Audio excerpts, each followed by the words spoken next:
Hello दोस्तों, आप सभी का हमारे YouTube channel Rahul Shukla smart classes में हार्दिक स्वागत और अभिनंदन है। दोस्तों, आज का जो ये हमारा वीडियो है वो एक बहुत ही महत्वपूर्ण वीडियो है जो कि संबंधित है उपसह संयोजन यौगिकों के आयुपीएसी नामकरण से। और इसमें दोस्तों ये जो टॉपिक है, ये हमारा जो पाठ्यक्रम चल रहा है उपसह संयोजन यौगिक, ये हमारा जो पाठ है कक्षा 12 की रसायन विज्ञान का एक जो है महत्वपूर्ण चैप्टर है। और इसका लेक्चर नंबर 15 पढ़ेंगे हम लोग। कितना पढ़ेंगे? Lecture number 15। ध्यान दीजिए दोस्तों, इसका हम पढ़ रहे हैं लेक्चर नंबर 15, है ना, 15। तो दोस्तों, जटिल यौगिकों के आयुपीएसी नामकरण में हम आज पढ़ेंगे ऐसे उपसह संयोजक यौगिक जिनमें साधारण धनायन, क्या उपस्थित हो दोस्तों? साधारण धनायन और जटिल ऋणायन उपस्थित हो, यानी कि coordination compounds containing simple cation and complex anion. दोस्तों, जो कैटायन होता है, कैटायन का मतलब धनायन होता है, और जो एनायन होता है इसका मतलब दोस्तों क्या होता है? ऋणायन होता है। तो आज हम इस प्रकार के यौगिकों का आयुपीएसी नामकरण करेंगे जिसमें जो कैटायन है वो क्या है? सिंपल, यानी कि जो धनायन है, कैटायन मतलब धनायन और एनायन मतलब क्या हो गया? ऋणायन। तो जो यहाँ पर कैटायन है वो क्या होगा?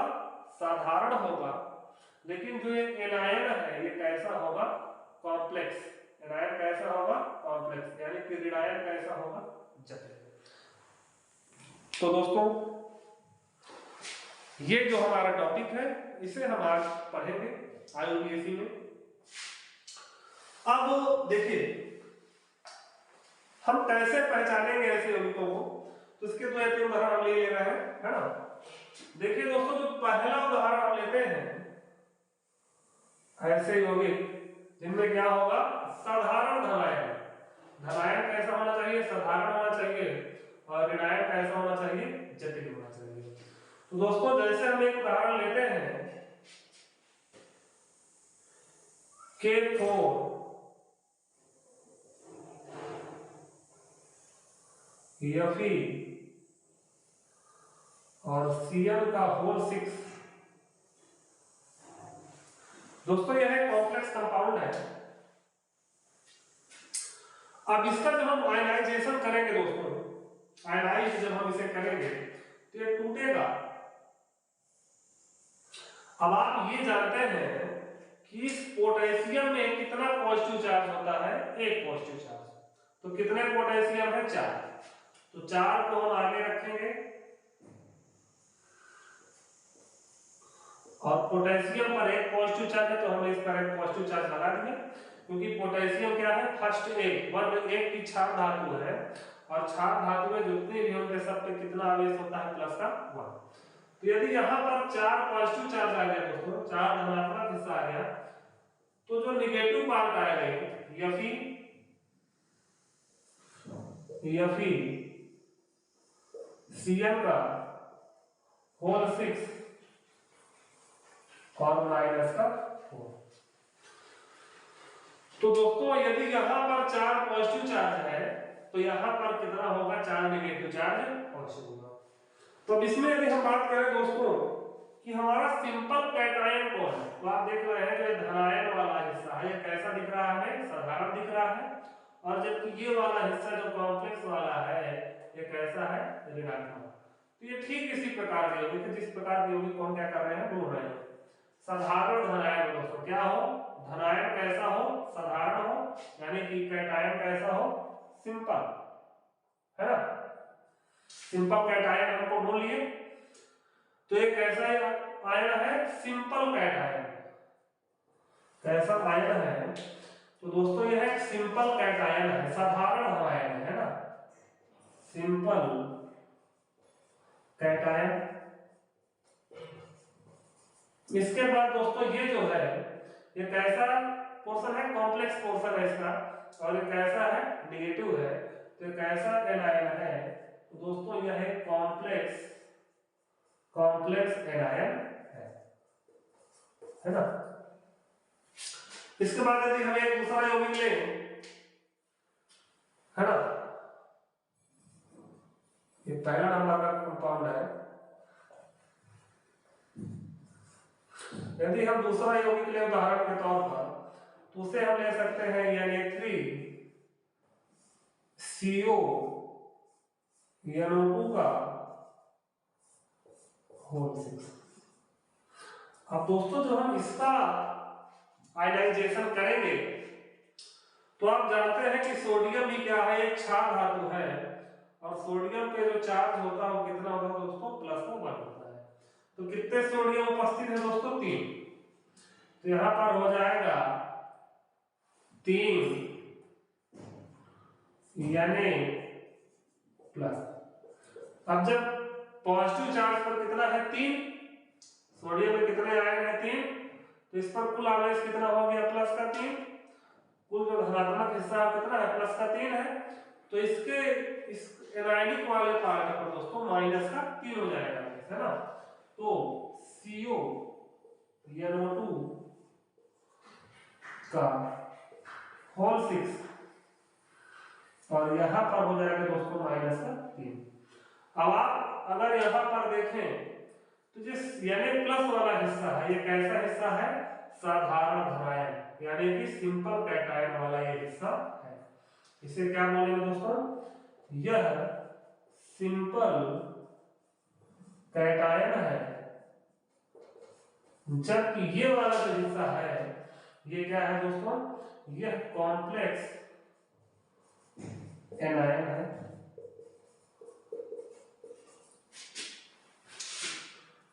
तो दोस्तों उम्मीद करते हैं कि आप ये समझ गए होंगे कि हमें कैसे यौगिकों की जो है IUPAC नोमेनक्लेचर जो है हमें पढ़ना है। तो ऐसे यौगिकों का करना है coordination compounds containing simple cation, यानी कि ऐसे उपसहसंयोजन यौगिक जिनमें कैटायन कैसा होगा, सिंपल, यानी कि धनायन कैसा होगा, साधारण, और जो ये कॉम्प्लेक्स एनायन, जो ये एनायन होगा ये कैसा होगा, कॉम्प्लेक्स। यहाँ पर देखिए हमारा ये जो पोटेशियम प्लस है तो इस कैसा है, सिंपल कैटायन है, और जो कॉम्प्लेक्स वाला पार्ट है कैसा है, एनायनिक पार्ट है। इसी प्रकार इस उदाहरण में जो Na+ है ये हमारा सिंपल कैटायन है, जबकि ये वाला जो पूरा हिस्सा है ये कैसा है, कॉम्प्लेक्स एनायन है। तो ऐसे यौगिकों को आज हम IUPAC नामकरण जो है दोस्तों पढ़ेंगे। उम्मीद करते हैं आप इन चीजों को समझ गए होंगे कि ये जटिल है ना, कॉम्प्लेक्स एनायन है। कैसे एनायन है, कॉम्प्लेक्स, यानी कि जटिल एनायन। तो हम ऐसे यौगिकों के दोस्तों आज हम IUPAC करेंगे। एक बार इसे नोट कर लीजिए।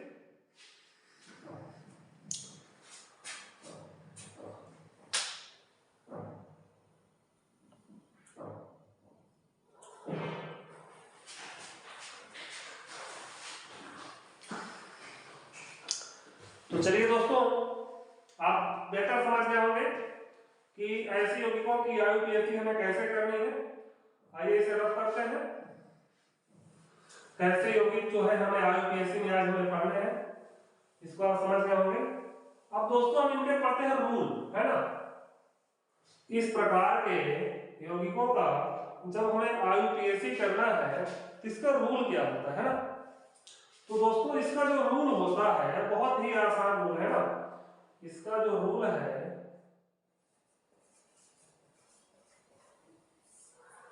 इसका दोस्तों रूल ये कहता है कि जो सबसे पहले आपका होगा वो होगा एक्टिव मेटल आयन। ध्यान दीजिए दोस्तों, जो सबसे पहले रहेगा वो रहेगा एक्टिव मेटल आयन।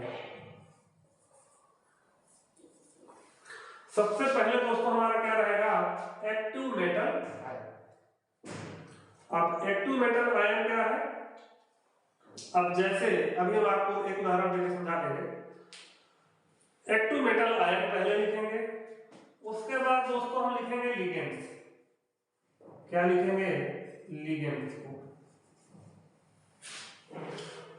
क्या लिखेंगे दोस्तों, लिगेंड्स। रूल हमारा ये कहता है सबसे पहले हम लिखेंगे एक्टिव मेटल आयन को, उसके बाद हम क्या लिखेंगे, लिगेंड्स। देखिए दोस्तों ऐसा हो सकता है कि किसी भी का जो उपसहसंयोजक यौगिक है उसमें एक से अधिक लिगेंड आ जाए। कितने लिगेंड आ जाए दोस्तों, एक से अधिक लिगेंड आ जाए। तो यदि एक से अधिक लिगेंड उपसहसंयोजक यौगिक में उपस्थित है तो हम अल्फाबेटिकल ऑर्डर में जो है चेक करते हैं कि कौन अल्फाबेट में पहले आता है ना। तो यदि एक से ज्यादा लिगेंड होंगे तो हम क्या करेंगे, अल्फाबेटिकल ऑर्डर है ना। कौन से ऑर्डर का प्रयोग करेंगे दोस्तों, अल्फाबेटिकल ऑर्डर। अल्फाबेटिकल ऑर्डर का क्या करेंगे, प्रयोग करेंगे। पहले उस लिगेंड का आईयूपीएसी नामकरण करेंगे जो अल्फाबेट में यानी कि एबीसीडी जो आप पढ़ते हो उसमें जो है पहले आएगा। यदि कोई लिगेंड एक से अधिक बार आ गया है ना, जैसे 2 बार आ गया तो 2 बार के लिए हम क्या लिखेंगे दोस्तों, डाई लिखेंगे। 3 बार के लिए क्या लिखेंगे, ट्राई लिखेंगे। इसी प्रकार 4 बार के लिए क्या लिखेंगे, टेट्रा। तो यूज जो हम करते हैं किसका करते हैं, ग्रीक लेटर्स का। Use Greek letters. यदि कोई लिगेंड 2 बार आ गया तो हम उसे क्या लिखेंगे, डाई लिखेंगे। अगर 2 बार आ गया तो क्या लिखेंगे दोस्तों, डाई लिखेंगे। 3 बार आ गया तो ट्राई लिखेंगे। 4 बार आ गया तो टेट्रा लिखेंगे। 5 बार आ गया तो पेंटा लिखेंगे। इसी प्रकार जो है आगे हमारा क्रम क्या होगा, चलता रहेगा। यदि दोस्तों लिगेंड के नाम में कभी कभी आपको ऐसा होगा कि लिगेंड के नाम में ही एक या 2 लिगेंड में डाई, टाई, ट्राई, टेट्रा और पेंटा का क्या होगा, यूज होगा, तो उस कंडीशन में हम किसका प्रयोग करेंगे, जो डाई है डाई की जगह प्रयोग करेंगे 20 का, ट्राई की जगह प्रयोग करेंगे 30 का, टेट्रा की जगह प्रयोग करेंगे टेट्रा 30 का, है ना। और इसी प्रकार जो है ये प्रक्रम जो है आगे चलता रहेगा। अगर 5 बार रहेगा तो पेंटाकिस हो जाएगा, 6 बार रहेगा तो हेक्साकिस हो जाएगा, चलता रहेगा। तो दोस्तों रूल में जो पहला है वो क्या है, एक्टिव मेटल आयन है। उसके बाद हम क्या लिखेंगे, लिगेंड्स लिखेंगे। यदि एक से ज्यादा लिगेंड यदि आ जाएगा तो हम उसे अल्फाबेटिकल ऑर्डर में जो है लिखेंगे। अल्फाबेट में जो पहले होगा उसे हम पहले नामकरण उसका करेंगे, और जो अल्फाबेट में बाद में होगा उसका नामकरण हम बाद में करेंगे। यदि कोई लिगेंड एक से अधिक बार आ गया तो ग्रीक लेटर्स का प्रयोग करेंगे। यदि 2 बार है तो डाई लिखेंगे, 3 बार है तो ट्राई लिखेंगे, 4 बार है तो टेट्रा लिखेंगे, और 5 बार है तो पेंटा लिखेंगे दोस्तों। इसके बाद यदि लिगेंड के नाम में ही डाई, ट्राई, टेट्रा आ गया तो हम क्या करेंगे, डाई की जगह पर क्या भी लिखेंगे 20, ट्राई की जगह पर क्या लिखेंगे 30, टेट्रा की जगह पर लिखेंगे टेट्राकिस, और पेंटा की जगह पर लिखेंगे दोस्तों पेंटाकिस, है ना। इसके बाद हम जो लिखेंगे वो लिखेंगे सेंट्रल मेटल आयन। क्या लिखेंगे दोस्तों, सेंट्रल मेटल आयन, है ना। क्या लिखेंगे, सेंट्रल मेटल आयन या सेंट्रल मेटल एटम। उसको लिखेंगे, किसको लिखेंगे, सेंट्रल मेटल आयन। इसके बाद दोस्तों हम उसमें सफिक्स लगा देंगे एट। क्या लगा देंगे, जो ये सेंट्रल मेटल आयन या सेंट्रल मेटल जो एटम होगा आपका, आयन कहें या एटम कहें, उसमें हम क्या लगाएंगे, उसमें हम सफिक्स लगाएंगे दोस्तों, सफिक्स। और सफिक्स क्या होगा, ए टी ई, यानी कि एट। ध्यान दीजिएगा, सेंट्रल मेटल आयन या जो हमारा सेंट्रल मेटल एटम होगा उसमें जो हम सफिक्स लगाएंगे वो क्या लिखेंगे दोस्तों, एट। इसके बाद उसकी ऑक्सीडेशन नंबर लिखना है। क्या लिखना है, ऑक्सीडेशन नंबर, यानी कि ऑक्सीडेशन स्टेट लिखना है। क्या लिखना है दोस्तों, ऑक्सीडेशन स्टेट लिखना है। और वो किसमें लिखना है, रोमन न्यूमरल में। किसमें लिखना है दोस्तों, जो ऑक्सीकरण संख्या हमें लिखना है वो लिखना है रोमन न्यूमरल में। किसमें लिखना है, रोमन न्यूमरल।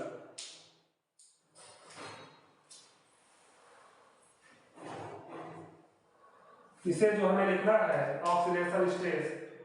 किसकी ऑक्सीडेशन स्टेट दोस्तों, तो आप जानते हैं ऑक्सीडेशन स्टेट जो हमें लिखने किसकी लिखने, सेंट्रल मेटल आयन है, सेंट्रल मेटल एटम की। और इसे हम लिखेंगे रोमन में। किसमें लिखेंगे, रोमन न्यूमरल में लिखेंगे। 0 1 2 3 और ऐसे करके आगे ऐसे ही क्रम जो है दोस्तों चलता रहेगा।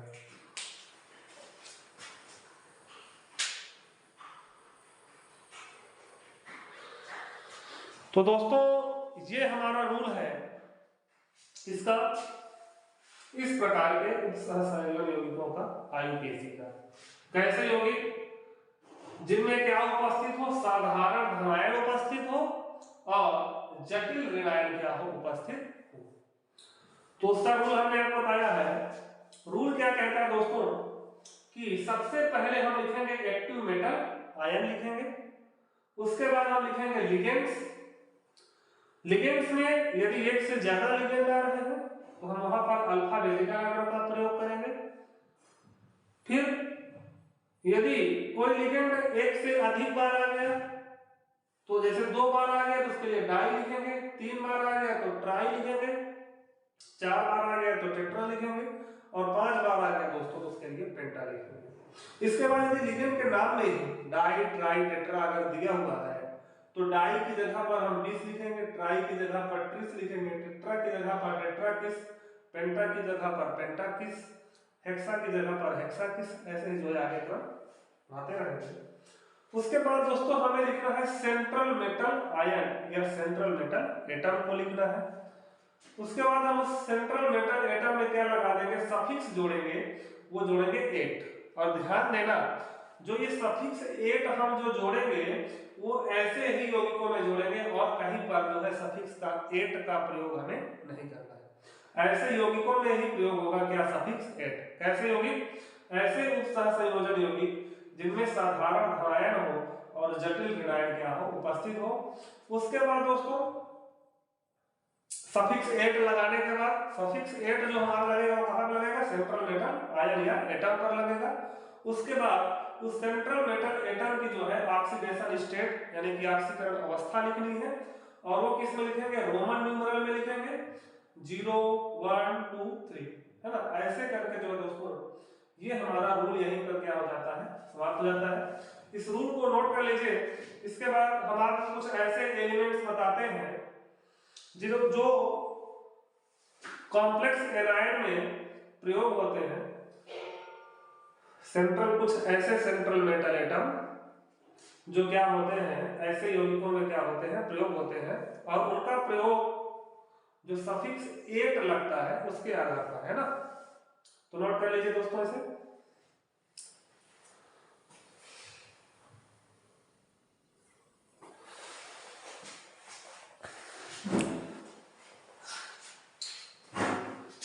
चलिए दोस्तों इसे क्लियर करते हैं, साफ करते हैं।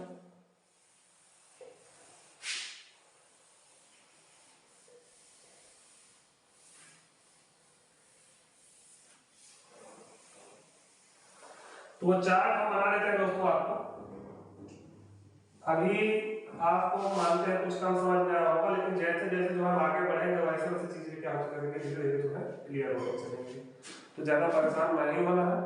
देखिए कुछ एलिमेंट्स हैं जो कॉम्प्लेक्स एनायन जब कंपाउंड दिया रहेगा है ना, ये कॉम्प्लेक्स एनायन वाला जब ये इसी प्रकार के यौगिक में ही इन एलिमेंट से क्या होगा सेंट्रल मेटल एटम का प्रयोग होना है। जैसे एलिमेंट आपका दे दिया गया, एक तरफ हम एलिमेंट लिख लेते हैं, एक तरफ हम लिख लेते हैं दोस्तों एलिमेंट, और एक तरफ लिख लेते हैं metal named in complex anion, metal named in complex anion. Element और जो मेटल है, मेटल का कॉम्प्लेक्स एनायन में नाम क्या होगा? जैसे आपका आयरन दे दिया, क्या दे दिया दोस्तों? आयरन, क्या दे दिया? आयरन। तो आयरन जब प्रयोग होगा तो उसे बोलेंगे फेरेट। क्या बोले दोस्तों? Ferrate, FeRrATE। ध्यान देना दोस्तों, जो हम ये बता रहे हैं वो सिर्फ इसी प्रकार के यौगिकों के लिए बता रहे हैं, ये टाइप फर्स्ट प्रकार का जो यौगिक है ना। आयरन को क्या लिखेंगे हम? अगर सेंट्रल मेटल एटम में यदि आयरन आ गया तो आयरन को हम लिखेंगे फेरेट लिखेंगे। इसके बाद यदि कॉपर दे दिया, कॉपर को लिखेंगे क्यूप्रेट, COPPER। ये कॉपर है, कॉपर को लिखेंगे दोस्तों क्यूप्रेट, कॉपर को क्यूप्रेट लिखेंगे। इसके बाद दोस्तों जो सिल्वर होता है इसको लिखेंगे हम अर्जेंटेट, ARGENTATE,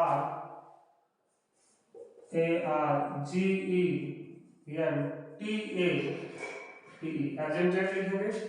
उसके बाद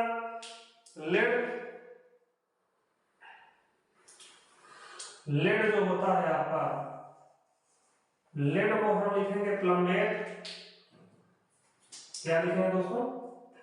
प्लम्बेट। इसके बाद जो Hg रहेगा मरकरी, मरकरी है ना।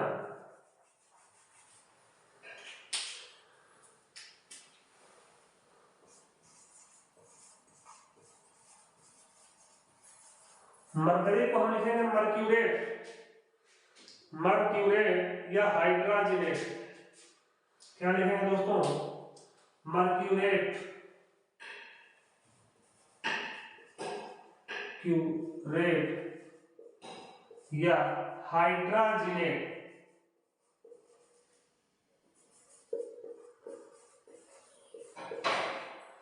उसके बाद दोस्तों जो टिन है, टिन को स्टेनेट लिखेंगे, टिन।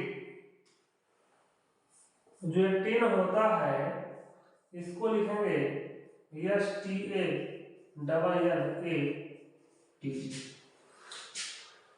तो दोस्तों हम आपको पहले भी बता चुके हैं जो सफिक्स एट का प्रयोग होगा वो सिर्फ इसी प्रकार के यौगिकों में होगा, ठीक है।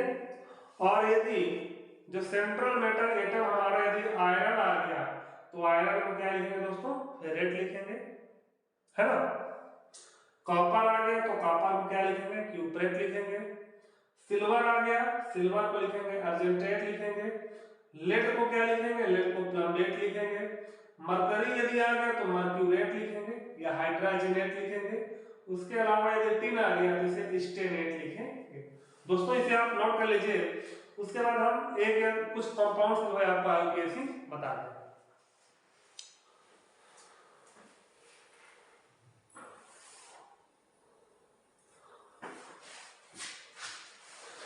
चलिए दोस्तों शुरुआत करते हैं।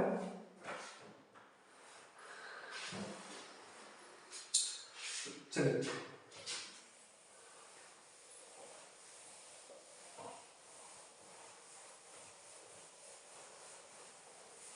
धीरे धीरे हम इसको समझते चलेंगे। दोस्तों हम एक साधारण सा यौगिक लेते हैं एक छोटा सा यौगिक K4 FeCl6 है ना। ये पहला कंपाउंड हम लेते हैं जिसको हमको IUPAC करनी है, तो इसको हम थोड़ा सा आयनाइजेशन कर लेते हैं। देखिए जब ये टूटेगा दोस्तों तो 4K प्लस में प्लस FeCl6 और -4 के रूप में क्या हो जाएगा, ब्रेक। तो इसमें दोस्तों इसका रूल हम जो पढ़ रहे हैं, चलिए हम इसका रूल लिख लेते हैं। भाई किसी भी यौगिक का हमें IUPAC करना है तो इसका रूल जो है हमें सामने होना चाहिए। तो एक बार रूल देख लेते हैं, रूल क्या कहता है। अभी अभी आपने रूल पढ़ा है, रूल आपने क्या पढ़ा है दोस्तों,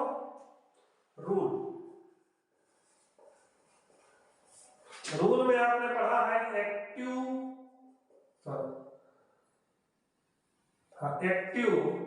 मेटल आयन, उसके बाद आपने पढ़ा है लिगेंड,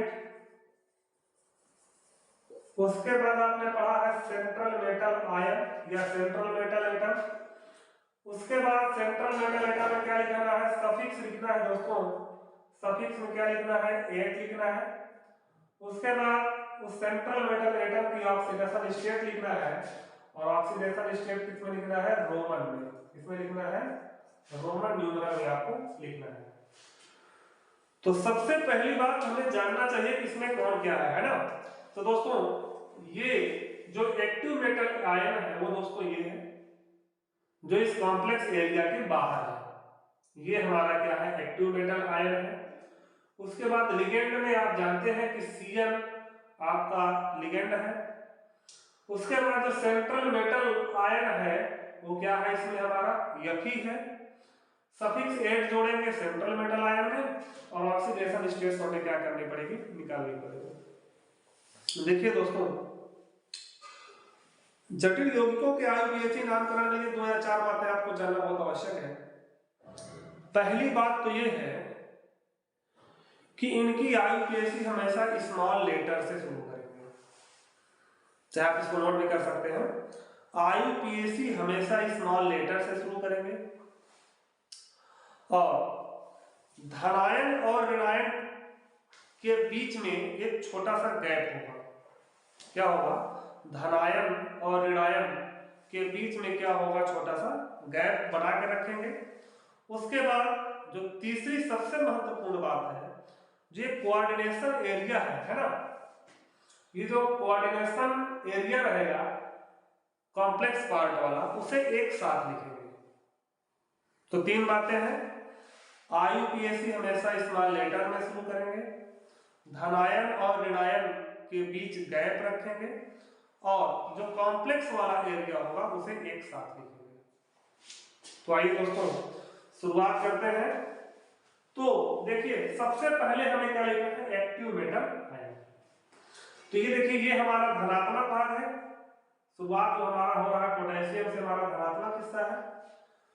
तो दोस्तों हम पहले क्या लिखेंगे, पहले हम लिखेंगे पोटेशियम। क्या लिखेंगे, पोटेशियम। अच्छा देखिए ये जो कोऑर्डिनेशन स्फीयर है, ये वाला जो ब्रैकेट के अंदर लिखा है सब कोऑर्डिनेशन स्फीयर का जो है पार्ट है। तो इसके जो बाहर लिखा है उसमें जैसे पोटेशियम 4 बार दिया है, तो यहाँ पर हमें टेट्रा पेंटा लगाने की कोई आवश्यकता नहीं है, सिर्फ हमको क्या लिखना है, जो दिया रहेगा मेटल उसका नाम लिखना है। तो यहाँ पर दोस्तों हमें दिया हुआ है पोटेशियम। क्या दिया है, पोटेशियम। और जैसा कि आप जानते हैं कि जब हम IUPAC शुरू करेंगे तो स्मॉल लेटर में, तो ये हो जाएगा हमारा दोस्तों पोटेशियम, POTASSIUM, पोटेशियम हो गया दोस्तों। इसके बाद हम देखिए ये हमारा धनात्मक हिस्सा था, पोटेशियम वाला क्या है, सब धनात्मक हिस्सा था। अब उसके बाद जो है ऋणात्मक हिस्सा जो है शुरू होगा, तो धनायन और ऋणायन के बीच में हम क्या करेंगे, थोड़ा सा गैप रखेंगे, है ना, मान लीजिए थोड़ा सा गैप रखेंगे। उसके बाद अब इस वाले पूरे हिस्से को हम क्या लिखेंगे, एक साथ लिखेंगे, कॉम्प्लेक्स वाला जितना भी पार्ट है उसे एक साथ लिखेंगे। तो हमने आईयूपीएसी किससे शुरू की, स्मॉल लेटर से, और उसके बाद दोस्तों हम क्या करेंगे, गैप रखेंगे किसके किसके बीच में, धनायन और ऋणायन में। तो धनायन वाला हिस्सा खत्म हो गया, ऋणायन वाला हिस्सा क्या होगा, शुरू होगा। आप यहाँ पर देखिए हम क्या करेंगे दोस्तों, एक्टिव मेटल आयन हमारा पोटेशियम हो गया, क्योंकि ये क्या है हमारा एक्टिव मेटल आयन है। तो एक्टिव मेटल आयन हमारा क्या है यहाँ पर, पोटेशियम। तो हमारे हमने पोटेशियम की आईयूपीएसी कर ली। अब गैप करेंगे तो क्या लिखेंगे, दूसरे नंबर क्या है, लिगेंड। लिगेंड क्या है दोस्तों, साइनाइडो, सीएन। सीएन का हमने आपको लिगेंड नाम बताया है आईयूपीएसी में, क्या बताया है, साइनाइडो। लेकिन कितनी बार है लिगेंड, 6 बार। लिगेंड कितनी बार आया है, 6 बार। तो हम यहाँ पर क्या लिख, देखिए एक्टिव मेटल आयन हमारा हो गया, उसके बाद हमें क्या लिखना है, लिगेंड। लिगेंड कितनी बार दोस्तों, 6 बार। ये गैप जरूरी है ना, धनायन खत्म तो ऋणायन, तो गैप हो गया। लिगेंड कितनी बार है, 6 बार। तो 6 बार है तो दोस्तों क्या हो जाएगा, हेक्सा। और सीएन का जो लिगेंड नाम है दोस्तों वो है साइनाइडो, CYANIDO। अब ध्यान दीजिए, जो हमें गैप करना है धनायन और ऋणायन के बीच में ही गैप करना, बाकी अब कहीं भी कोई गैप नहीं होगा। तो पहले हमने क्या लिखा, एक्टिव मेटल आयन लिख दिया, उसके बाद हमने गैप किया क्योंकि ऋणात्मक हिस्सा शुरू हो रहा है। फिर हमने देखा लिगेंड, तो लिगेंड हमारा सीएन है, लेकिन कितनी बार है, 6 बार। तो 6 बार के लिए हेक्सा हो गया। और सीएन का जो लिगेंड नाम होता है साइनाइडो होता है। उसके बाद हम लिखेंगे सेंट्रल मेटल आयन। क्या लिखेंगे दोस्तों, सेंट्रल मेटल आयन। तो अभी अभी हमने आपको यफी, यदि यफी दिया हो कॉम्प्लेक्स एनायन वाले पार्ट में, जैसे कॉम्प्लेक्स एनायन है ना, यदि इस पार्ट में यदि सेंट्रल मेटल एटम के रूप में यदि आपको यफी दिया हो तो इसमें क्या लिखेंगे, फेरेट। क्या लिखेंगे दोस्तों, FeRRATE। अब 8 नहीं जोड़ेंगे क्योंकि 8 इसमें क्या है, पहले से ही आ चुका है। तो पोटेशियम हेक्सासाइनाइडोफेरेट सफिक्स 8 भी हो गया दोस्तों। उसके बाद बचा ऑक्सीडेशन स्टेट। तो ऑक्सीडेशन स्टेट किसकी लिखना है हमें, यफी की, जो हमारा सेंट्रल मेटल एटम है। तो देखिए हम इसकी ऑक्सीकरण संख्या निकालना आपको बता दिए हैं। जैसे K4 देख लीजिए, जैसे हम कहें K4 FeCl6 है, इसकी ऑक्सीकरण संख्या हमें किसकी निकालनी है, यफी की। तो इस पोटेशियम में कितना पॉजिटिव चार्ज होता है, तो कितना है, तो प्लस का 4 हो गया, प्लस यफी की आप x मान लीजिए तो x हो गया। कितने Cl है, 6, और एक Cl की ऑक्सीकरण संख्या कितनी होती है, माइनस का 1 और बराबर में 0। इसे निकालना दोस्तों हम पहले के वीडियोज में आपको बता चुके हैं। तो प्लस 4 प्लस x माइनस 6 बराबर 0, तो x माइनस 2 बराबर 0 हो गया, और x बराबर कितना आएगा दोस्तों, 2। तो इस कंपाउंड में जो Fe की ऑक्सीडेशन स्टेट है वो कितनी है दोस्तों, 2 है। और इसे 2 हम किस नंबर में लिखेंगे, रोमन नंबर लिखेंगे। और ये हमारा क्या हो गया, आईयूपीएसी हो गया। ये हमारा आईयूपीएसी नाम हो गया किसका, K4FeCl6 का। दोस्तों उम्मीद करते हैं आपको समझ में आया होगा, नोट कर लीजिए। इसके बाद हम अगले कंपाउंड की आपको आईयूपीएसी जिससे करा सकें।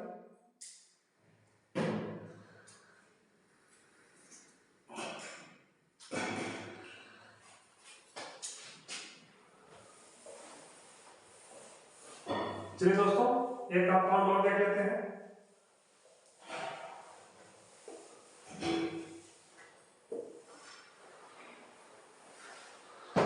दोस्तों अगला कंपाउंड है हमारा K3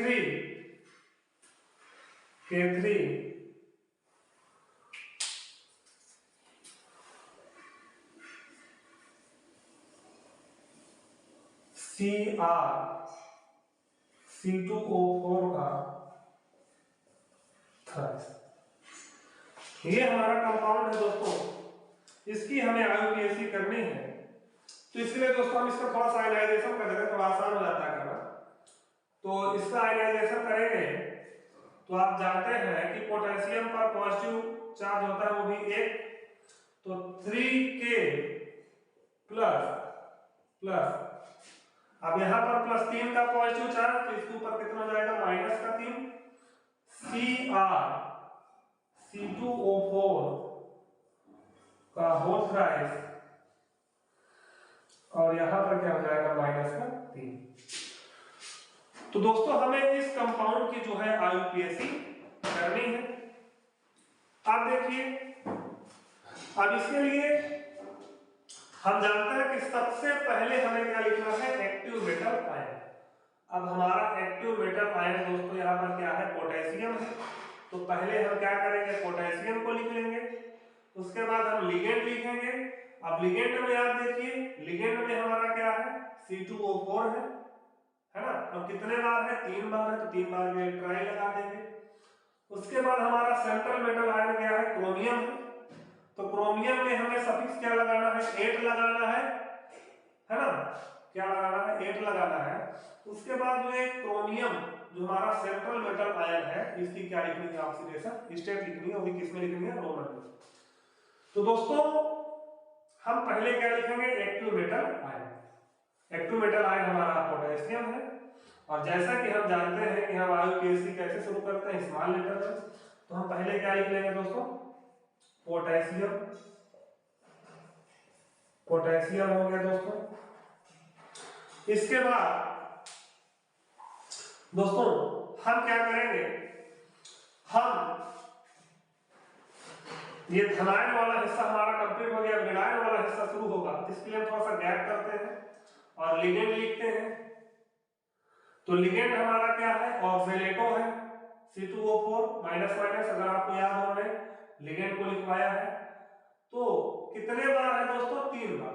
तो 3 बार को क्या लिखते हैं, ट्राई। देखिए हमने गैप कर दिया है, धनायन और ऋणायन के बीच में क्या कर दिया है, गैप। अब ये कॉम्प्लेक्स वाला पार्ट है, इसे पूरा हम एक साथ लिखेंगे, अब कहीं पर कोई भी गैप नहीं होगा। 3 बार को ट्राई हो गया। और लिगेंड में जो नाम होता है C2O4 होता है ऑक्सीलेटो, OXALATO, ऑक्सीलेटो हो गया दोस्तों। अब इसके बाद हमारा आता है सेंट्रल मेटल आयन। तो सेंट्रल मेटल आयन दोस्तों हमारा होता है क्रोमियम। क्या होता है, ये हमारा क्रोमियम है, CHROMIUM। अब इसमें हमें दोस्तों क्या लगाना है, सफिक्स लगाना है 8। तो हम क्या करेंगे, इस IUM को हटा करके इसकी जगह पर सफिक्स लगा देंगे 8, तो हमारा हो जाएगा क्रोमेट। तो हम इसको यहां लिख देंगे, हम यहां इसे लिख देंगे क्रोमेट, CHROMATE, क्रोमेट हो गया दोस्तों। इसके बाद हम इस क्रोमियम की ऑक्सीडेशन स्टेट लिखेंगे। क्या लिखेंगे, ऑक्सीडेशन स्टेट लिखेंगे। तो हमें निकालना है इसकी ऑक्सीडेशन स्टेट। तो हम एक कंपाउंड लिख लेते हैं पहले नीचे, K3Cr का होल थ्राइस हो गया दोस्तों। तो पोटेशियम कितनी होती है, +1, तो 3 बार है, तो +3, प्लस Cr के हमने x माना, +3 लिगेंड दिया हुआ है, और C2O4 की माइनस माइनस होता है, तो -2 हो गया बराबर 0। तो प्लस का 3 प्लस x, 3 दूनी 6, लेकिन माइनस का 0, -6 और +3 कितना हो गया, -3, और x बराबर में उधर जाएगा तो प्लस का 3 हो जाएगा। तो इसकी ऑक्सीकरण संख्या जो होगी दोस्तों आ जाएगी 3। तो ये दोस्तों एक और यौगिक हो गया आपका, जिसका हमने आपको आईयूपीएसी बता दिया। कैसे है देख लीजिए, जिससे आपको आसानी हो। क्या करेंगे, पहले हमने क्या लिखा, active metal ion. Active metal ion हमारा क्या है, पोटेशियम। हमने पोटेशियम लिख दिया, लेकिन हमने लिखते समय ध्यान दिया कि हमारी जो आईयूपीएसी है वो स्मॉल लेटर से शुरू हो। ठीक है, स्मॉल लेटर शुरू किया, हमने पोटेशियम लिख दिया। अब धनायन वाला हिस्सा कंप्लीट हो गया और ऋणायन वाला हिस्सा क्या हो गया, स्टार्ट हो गया। तो हमने बीच में यहाँ क्या लगा दिया, गैप लगा दिया। उसके बाद हम क्या लिखेंगे, लिगेंड लिखेंगे। तो लिगेंड हमारा क्या है, C2O4 है, ऑक्सीलेटो। लेकिन कितने बार दिया है, 3 बार। तो 3 बार के लिए ट्राई लगा दिए, और C2O4 को क्या बोलते हैं, ऑक्सीलेटो बोलते हैं, तो ऑक्सीलेटो लगा दिया। उसके बाद लिगेंड हो गया। फिर हम सेंट्रल मेटल आयन की ओर जाते हैं। सेंट्रल मेटल आयन हमारा क्रोमियम है। क्रोमियम में क्या जोड़ना है, 8 जोड़ना है, तो हमने क्या बना दिया उसे, क्रोमेट। फिर अब उसकी ऑक्सीकरण संख्या जो है हमने बता दिया कितनी आ गई है, 3। तो दोस्तों ये उदाहरण और था। इसके बाद हम एक उदाहरण और ले लेते हैं और इसके बाद हम वीडियो को एंड कर देंगे। और दोस्तों आप लोग इस प्रकार के जो कंपाउंड्स है जिनमें कैटायन जो है वो सिंपल है और एनायन जो क्या है कॉम्प्लेक्स है, इनकी जो है जमकर IUPAC करिएगा और हमें बताइएगा, जहां पर भी समस्या होगी वहां पर आपका समाधान करेंगे। एक दो कंपाउंड हम और ले लेते हैं अभी।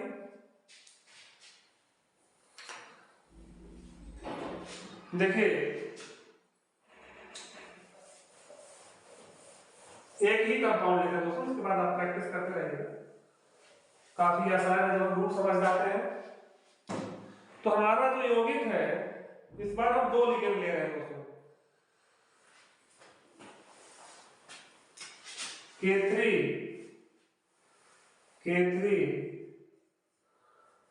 CO C2O4 का ट्वाइस और Cl2। दोस्तों ये हमारा एक कॉम्प्लेक्स कंपाउंड है, इसकी हमें IUPAC करनी है। तो सबसे पहले हम इसका क्या करेंगे, आयनाइजेशन कर देंगे। तो जब ये टूटेगा तो आप जानते हैं किसमें टूटेगा, 3K प्लस में, 3K प्लस में टूट गया, प्लस नेगेटिव चार्ज कितना आएगा, -3 आएगा इसके ऊपर। C उबाल देंगे, थोड़ा वो थोड़ा छोटा रहता है, ये क्या हो गया CO C2O4 का ट्वाइस Cl2 और यहां पर -3। तो दोस्तों जैसा कि आप जानते हैं कि हम जब IUPAC करेंगे तो सबसे पहले क्या लिखेंगे, एक्टिव मेटल आयन लिखेंगे। तो एक्टिव मेटल आयन हमारे यहाँ पर क्या है, पोटेशियम।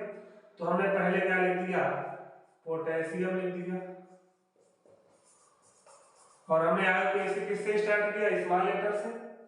उसके बाद धनायन वाला हिस्सा हमारा कंप्लीट हो गया, ऋणायन वाला हिस्सा क्या होगा, शुरू होगा। तो हम गैप बनाते हैं। अब देखते हैं हमारे पास 2 लिगेंड दे दिया, एक Cl और एक क्या है C2O4-। तो ये दोस्तों Cl को बोलते हैं क्लोराइडो, क्या बोलते हैं, क्लोराइडो। और C2O4 वाले को बोलते हैं ऑक्जेलेटो। तो ABCD में C पहले आता है और O क्या आता है बाद में। तो ये जो 2 लिगेंड दिए हुए हैं दोस्तों, जो ये 2 लिगेंड दिए हुए हैं, इसमें जो Cl2 है वो सबसे पहले आता है ना, ABCD में C पहले आता है और वो क्या होता है बाद में, क्योंकि इसको हम बोलते हैं क्लोराइडो और इसको बोलते हैं ऑक्जेलेटो। तो आपको बताया गया है कि यदि एक से ज्यादा लिगेंड यदि दे देगा तो हम अल्फाबेटिकल ऑर्डर में क्या करेंगे, प्रयोग करेंगे। तो क्लोराइडो 2 बार है और ऑक्जेलेटो भी कितनी बार है, 2 बार है। लेकिन ABCD में C पहले आता है, इसलिए हम इस क्लोराइडो की पहले करेंगे और ऑक्जेलेटो की बाद में। तो दोस्तों धनायन वाला पार्ट खत्म हुआ, ऋणायन वाला शुरू हुआ, तो हम गैप करेंगे और हम लिगेंड्स में क्लोराइडो को पहले लिखेंगे। तो कितनी बार है, 2 बार। तो ये हो जाएगा डाई क्लोराइडो, डाई क्लोराइडो हो गया। इसके बाद डाई 2 बार ऑक्जेलेटो भी है, डाई ऑक्जेलेटो हो गया। उसके बाद दोस्तों ये हमारा जो है लिगेंड वाला पोर्शन कंप्लीट हो गया, हमारा आएगा सेंट्रल मेटल आयन। तो सेंट्रल मेटल आयन हमारा दोस्तों यहाँ पर क्या है, कोबाल्ट। तो हम कोबाल्ट को लिखेंगे, कोबाल्ट हो गया। इसके बाद कोबाल्ट में क्या जोड़ना है हमें, सेंट्रल मेटल आयन में सफिक्स जोड़ना है 8। तो कोबाल्ट में जोड़ देंगे ATE, कोबाल्टेट हो गया। इसके बाद इस कोबाल्ट की हमें क्या लिखना है, ऑक्सीकरण संख्या लिखना है। तो निकाल लीजिए, क्या हो जाएगा, K3 CO C2O4 का ट्वाइस और Cl2 हो गया। तो इसका हो जाएगा पोटेशियम का +1, तो प्लस का 3 हो गया। कोबाल्ट के निकालने तो हम इसे x मान लेते हैं, प्लस का x प्लस इसकी -2 होती है, तो -2 गुणे कितनी बार है, 2 बार, प्लस इसकी -1 होती है, तो -1 गुणे 2 बार, और कोई आवेश नहीं है इस पूरे का, तो बराबर 0, प्लस का 3 प्लस x 2 दूनी 4 और -1 गुणा 2 में -2 बराबर 0, तो ये हो जाएगा प्लस का 3 प्लस x -4 और -2 का 6 बराबर 0 और x -3 बराबर 0, तो x कितना आ जाएगा दोस्तों 3। तो इसकी आक्सीकरण संख्या कितनी आ गई दोस्तों, 3 आ गई। तो हम इस 3 को यहाँ पर क्या किए, लिख दिए, और ये हमारी क्या हो गई, IUPAC क्या हो गई, कंप्लीट हो गई।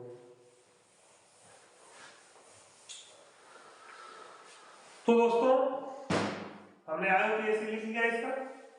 हमने पहले क्या लिखा, एक्टिव मेटल आयन जो कि पोटेशियम था, हमने पोटेशियम ही लिया, स्मॉल लेटर से शुरू किया। इसके बाद अब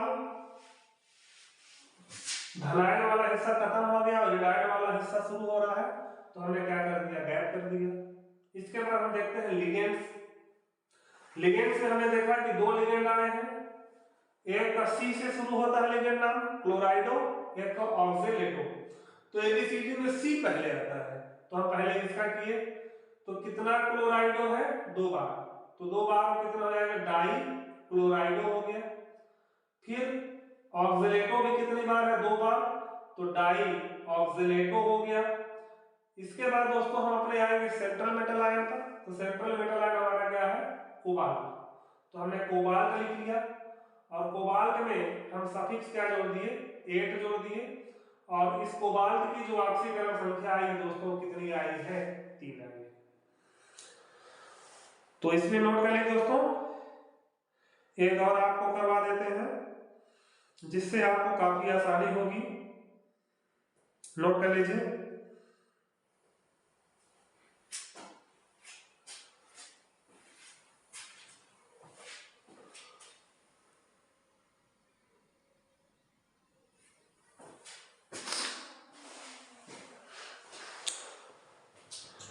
दोस्तों एक उदाहरण और कर लेते हैं, इसके बाद तो आप जो है खूब जमकर प्रैक्टिस करिएगा।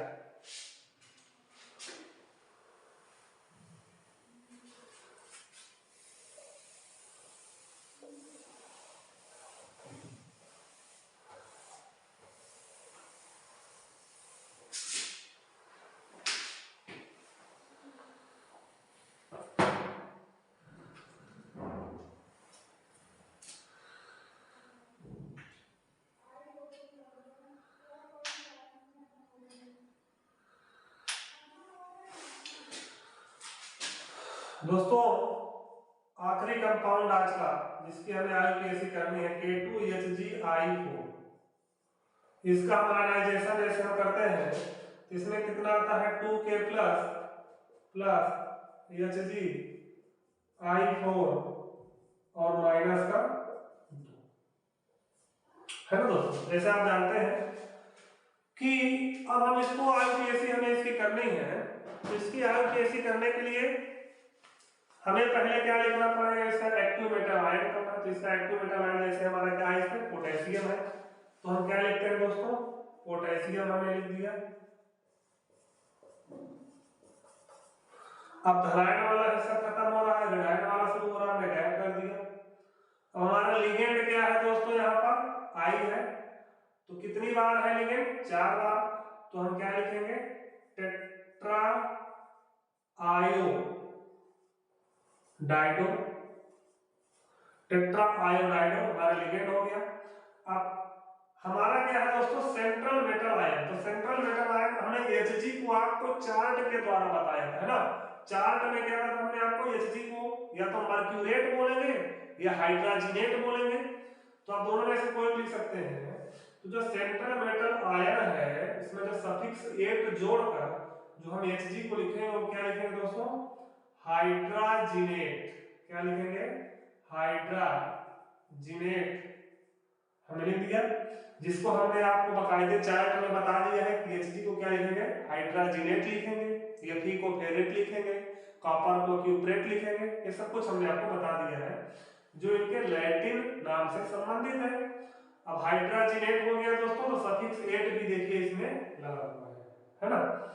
अब हमें क्या करना है, इसकी ऑक्सीकरण संख्या लिखनी है, तो हम ऑक्सीकरण संख्या निकाल लेंगे K2Hg तो K2 यानी कि +2 हो जाएगा, प्लस Hg की हम x मान लेते हैं।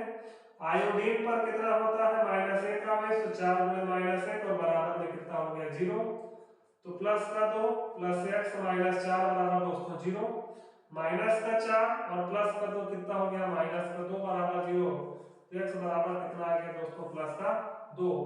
तो ये जो हाइड्रोजनेट जो हमारा Hg है इसकी ऑक्सीकरण संख्या हमने ब्रैकेट में लिख दिया 2। तो दोस्तों ये आज का हमारा आखिरी कंपाउंड जिनकी हमने आईयूपीएसी कर ली है। क्या किया हमने, पहले सबसे पहले हमने एक्टिव मेटल आयन लिखा। एक्टिव मेटल आयन हमारा क्या है, पोटेशियम है। उसके बाद हमने लिगेंड लिखा। लिगेंड में क्या है, आयोडाइडो है। कितने बार दिया है, 4 बार, तो 4 बार को टेट्रा लिखा और हमने क्या लिखा, आयोडाइडो लिखा। फिर हमारा सेंट्रल मेटल आयन क्या है, Hg है।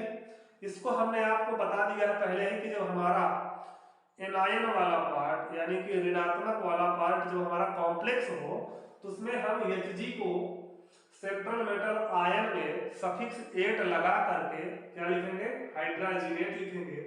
फिर हमने Hg की ऑक्सीकरण संख्या निकालनी, कितनी आ गई दोस्तों 2 आ गई। तो दोस्तों ये तो हो गया ऐसे यौगिकों की आईयूपीएसी, ऐसे कोऑर्डिनेशन कंपाउंड्स की आईयूपीएसी जिनमें जो कैटायन है वो सिंपल है और जो एनायन है वो कैसा है, कॉम्प्लेक्स है। यानी कि साधारण धनायन है और ऋणायन कैसा है, जटिल ऋणायन है। तो इस प्रकार के यौगिकों को हमने आज आपको आईयूपीएसी के द्वारा बता दिया है। क्लास कैसी लगी आप इसके विषय में जरूर बताएं और ऐसे यौगिकों को ढूंढ कर जो है जमकर इनकी प्रैक्टिस करें। और जिन कंपाउंड्स की प्रैक्टिस करने में आपको प्रॉब्लम हो रही है उसको हमारे पास कमेंट बॉक्स में जरूर बताएं। हम उनकी प्रैक्टिस जो है आपको डाउट सेशन जो करेंगे, जो आईयूपीएसी जब कंप्लीट हो जाएगी पूरी, तो हम उसमें हम आपको पूरी तरीके से बता देंगे। इसके बाद दोस्तों इसकी जो हमें आईयूपीएसी, ये तो रूल जब हमारे पास रहता है तो हमें तो ये याद रहता है कि हमें क्या करना है, लेकिन जो 2-3 बातें जो हमने आपको बताई वो ये करना है कि आईयूपीएसी हमेशा आपको स्मॉल लेटर से शुरू करना है। किससे शुरू करना है दोस्तों, आईयूपीएसी हमेशा स्मॉल लेटर से शुरू करना है, पहला पॉइंट। दूसरा पॉइंट ये है कि धनायन और ऋणायन के बीच गैप रखना है ना। जैसे कि हमने देखिए यहाँ पर धनायन वाला हिस्सा खत्म हुआ तो हमने धनायन और ऋणायन के बीच में क्या कर दिया, गैप कर दिया। दूसरी बात ये हो गई। और जो तीसरी और सबसे महत्वपूर्ण बात है, जो ये कॉम्प्लेक्स वाला एरिया है, इस कॉम्प्लेक्स वाले एरिया को हमें एक साथ लिखना है और बीच में कहीं भी कोई भी गैप नहीं देना है। तो दोस्तों 3 ही बात आपको क्या करनी है, याद रखनी है ना। वीडियो आपको कैसा लगा कमेंट बॉक्स में जरूर बताएं और अंतिम तक वीडियो देखने के लिए आपका बहुत बहुत धन्यवाद। Thank you so much.